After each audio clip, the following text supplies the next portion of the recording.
1 out of every 2 men and 1 out of every 3 women will be diagnosed with cancer. But despite those huge numbers, most individuals don't know what that really means.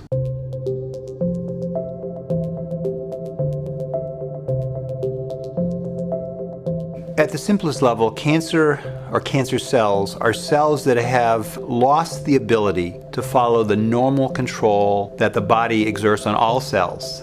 In our body, we have billions and billions of cells, and they have different functions. It's a very complicated process under incredibly phenomenal control. And if something goes wrong and that control is lost, then particular cells escape the normal control mechanisms, and they continue to grow, and they may spread. That's what we call cancer.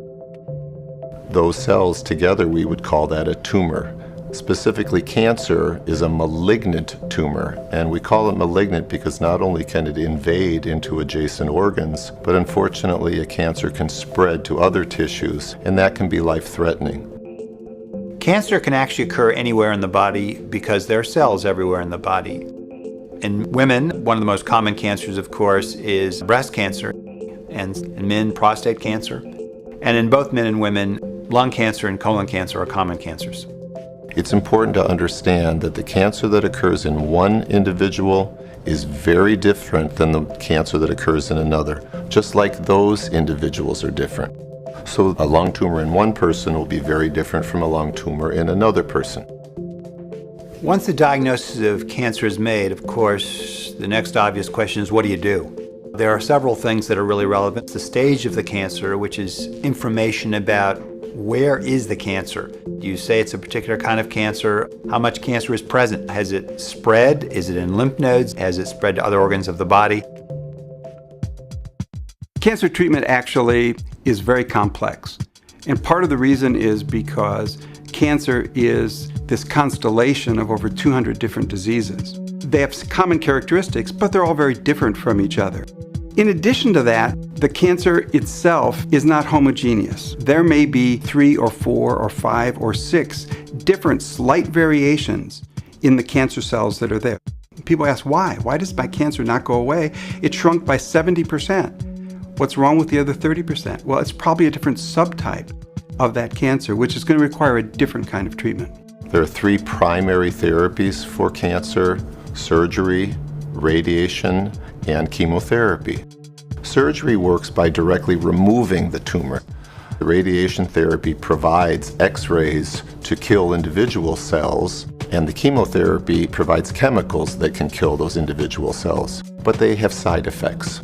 The best therapies that we can produce really are the result of optimizing the amount of tumor that we can kill by any treatment and minimizing the amount of damage that we cause to the normal cells that would be affected by that treatment. At Cancer Treatment Centers of America, we have a very robust integrative oncology program.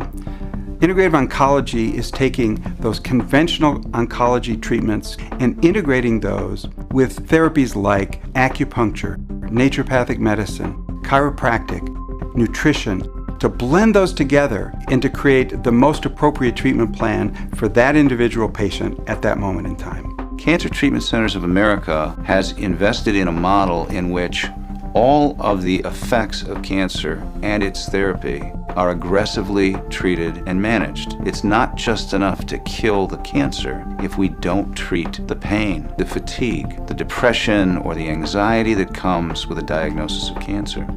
Receiving a diagnosis of cancer can be a frightening thing. The good news is that today is probably the most exciting time in history in terms of the treatment of cancer.